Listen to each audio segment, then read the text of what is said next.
Good afternoon, everyone. How are you all doing? Thank you so much for coming on today. Yes.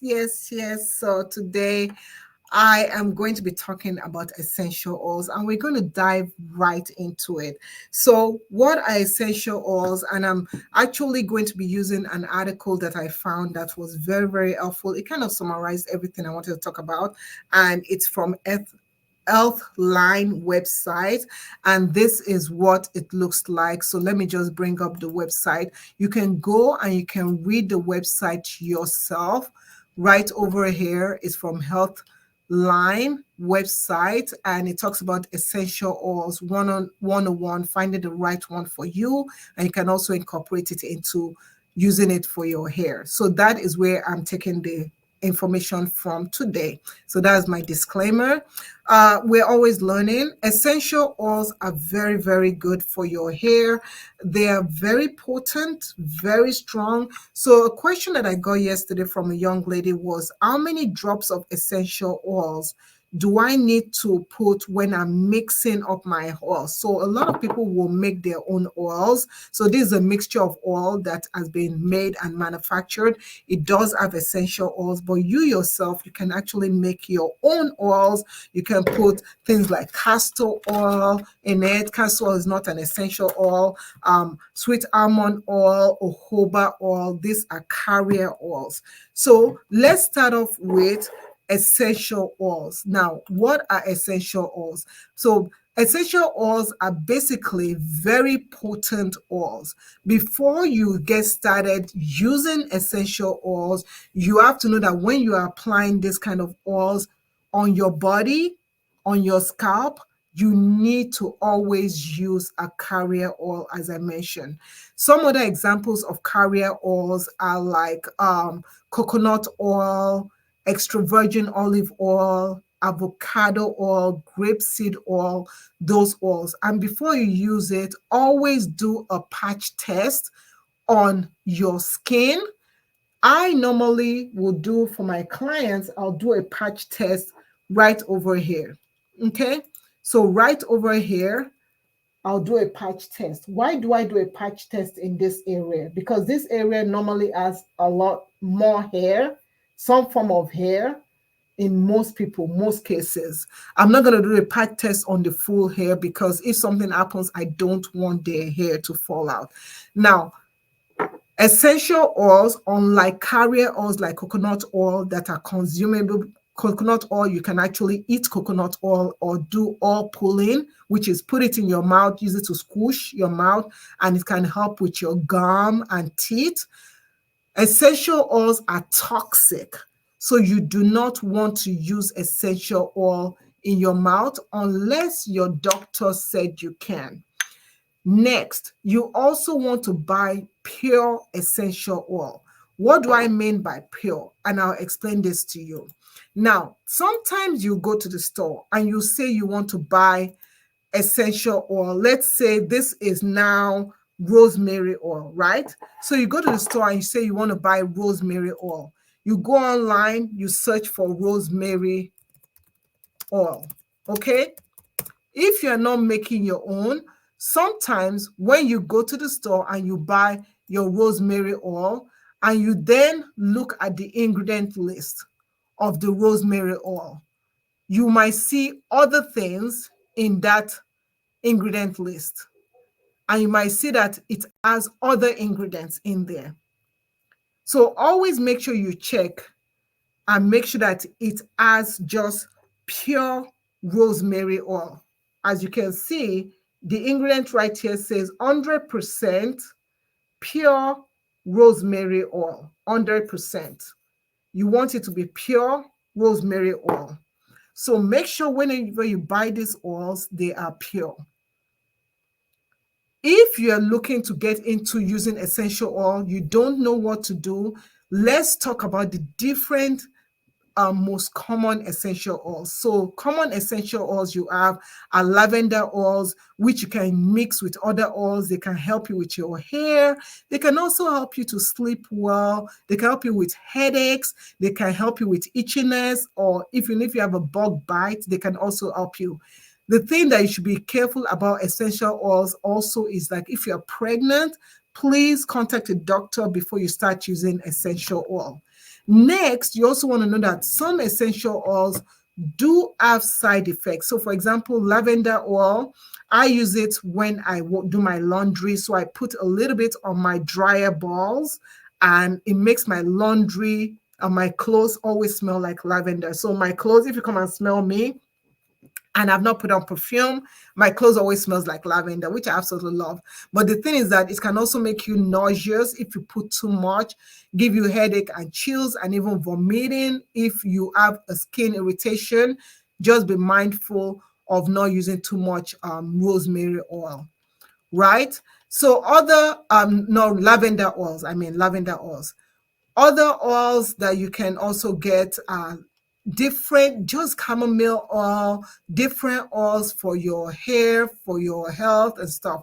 Now let's talk about peppermint oil. Now, if you have like dandruff, peppermint oil is a great oil that you can add a little bit of peppermint oil, a little bit of rosemary oil, tea tree oils, all those things. Add a little bit of a drop of it. Add that into your shampoo, and it can really, really help you all out if you add those things into your shampoos and stuff. Just remember that read about the oils before you start using them. Always read about the oils before you start using them. It's very important that you educate yourself as to how many drops of oils to use. Now, talking about how many drops of oils to use, do you know that the amount of drops of oils you use for an adult, when you're making a solution for an adult, is actually different for children? That is why in most cases, if you see hair products, they'll say, oh, children's hair products. If you see some hair products, they'll say for adults.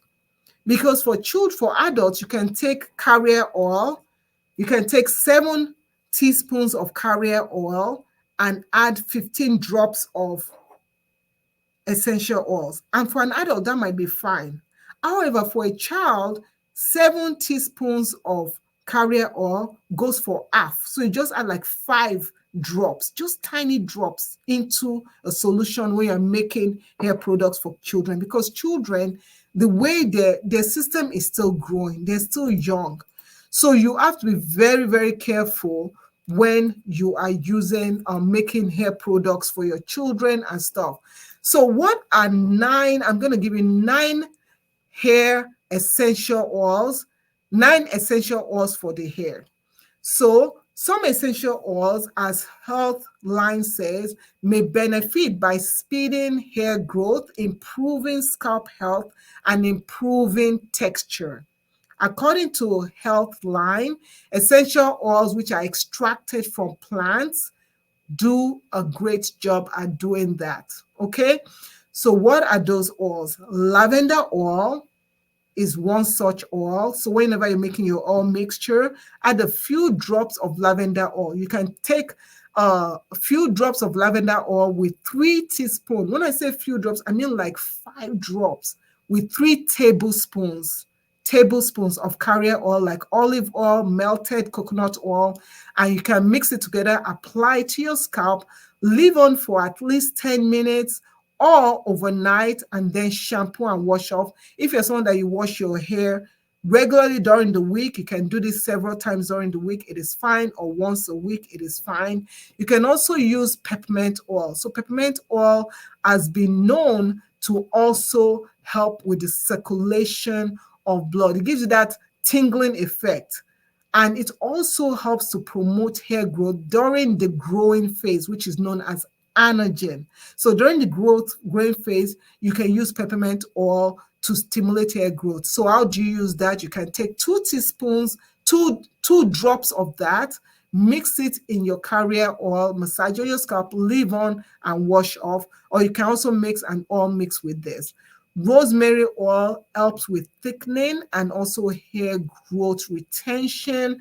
And they say that rosemary oil really helps to also lessen itchy scalp, because it can have some, if you have itchy scalp, rosemary oil is also one that is good. Cedar wood essential oil, I've never used that before. Lemongrass essential oils, I've used this before, but very careful.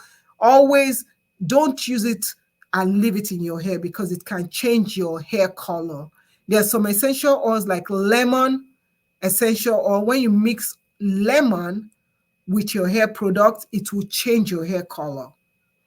Lemongrass, it has a possibility of changing your hair color, but it does help with reducing dandruff. Thyme essential oil also helps to stimulate hair growth. It is known to be used for alopecia areata patients. They tend to use thyme oil, cedarwood oil to treat alopecia areata. I also say, please talk to the dermatologist if you see this or have this issue. Sage oil is also one that is good to strengthen your hair. Tea tree oil is also a very, very good oil to use. And lastly, yang lang, I don't know how to spell that, also helps with essential oil because it can help to improve hair texture and reduce breakage. You can go online and you can find oils that already have this mixed in and buy like oil mixes that has ingredients similar to this all mixed in. I'm not saying this one.